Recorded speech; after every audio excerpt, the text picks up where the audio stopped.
ملګرو دا شرم لا پکې پاتې یو، دا وګورئ ګل چاهت باندې یو کس چاپه وال دی، نو یو کس ورسره ګیر شوی دی. د ټول نه مخکې راشئ ویډیو وګورئ چې بیا ورته څه وایي.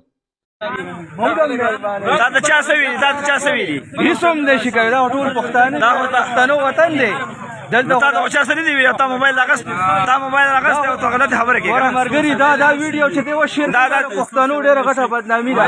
مونږ پښتانه یو، مونږ بدل یو، الحمدلله بالکل بدل یو.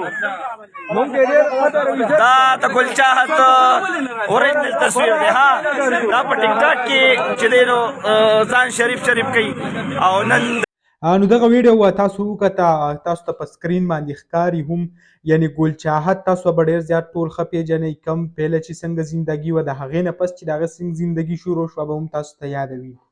کله چې عمرې له لاړو هلته چې کومه پروپیګنډه شروع کړه چې دلته ما خلک تنګوي، دا چل کوي او دا کوي، یعنی هغه هر څه یې ویل، موږ پښتنو په یقین وکړو. ټول د دې سره بیا ولاړو چې آیا د دې سره ډېر غټ ظلم شوی دی، دې سره داسې نه و کول پکار.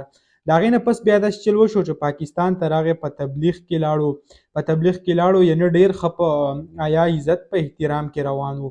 خو بیا داسې چل وشو چې دی په تبلیغ والا باندې الزامات ولګول. کله چې د تبلیغ نه راووتو هغه لاسه کې بیا داسې چل وشو، اوس تر اوسه لکه تقریبا د یو 15-16 ورځې وشوي، دې هغه هر څه پرېښود، واپس چې کومه پخوانۍ زندګي وه هغې طرف ته د راتلو کوشش یې وکړو، او تقریبا چې هغه زه به دا ویم چې هغه راغلی هم ده.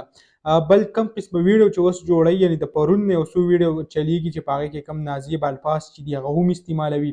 دې نه علاوه مختلف قسمه داسې غلطې خبرې پکې هم کوي چې هغه د ویلو نه دي. ډېره زیاته د افسوس خبره ده، ځکه چې د دې سره چې دین اسلام هغه بدناموي، د دین اسلام بدنامولو کوشش کوي. یعنی پیله ځان هغه مولا قاري ځان نه جوړ کړي، او بیا چې کوم دی کوم حرکتونه چې شروع کړي هغه دا ده. اوس داسې چل شوی دی چې کوم یو کس لګېدل دی، هغه پې داسې چاپه غوندې وال ده، د دې سره چې دا بل کوم کس دی دا هم یو ټیک ټاکر دی ډېر زیات مشهور، تاسو ته ښکاري خواجه په دې نوم باندې یادېږي. دا ورسره دی. نو بل کس راغلی دی، ورته چې تاسو پښتنو کوم نوم چې دی هغه وشرموه، نو بیا دا لږې موبایل راوالي چې زه ویډیو کوم چې ما سره ظلمونه وشو، دا وشو. خو کس هم ډېر نر ځوان دی، هغه ورته وایي که ته هر څه کې وکړه، زه تا نه څه یارېږم خو نه. نو بیا دا چې کوم دی یو له موبایل ورکوي، یو بل له موبایل ورکوي. یعنی مونږ کوي هم غلطي ده، مونږ پښتانه د دې سپورټ کوو، د دې د وجې مونږ مخکې کړي دي، دا په مونږ باندې دونه ډاډه شوې ده چې اوس هغه موبایل راوالي وایي نه شي چې لکه زما به پښتانه مدد وکړي.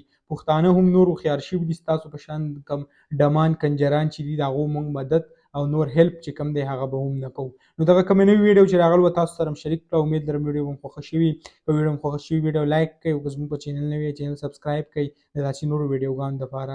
انشاءالله په بله ویډیو کې به میلاویږو. د نن دپاره دا کافي وه. د لوی الله په امان.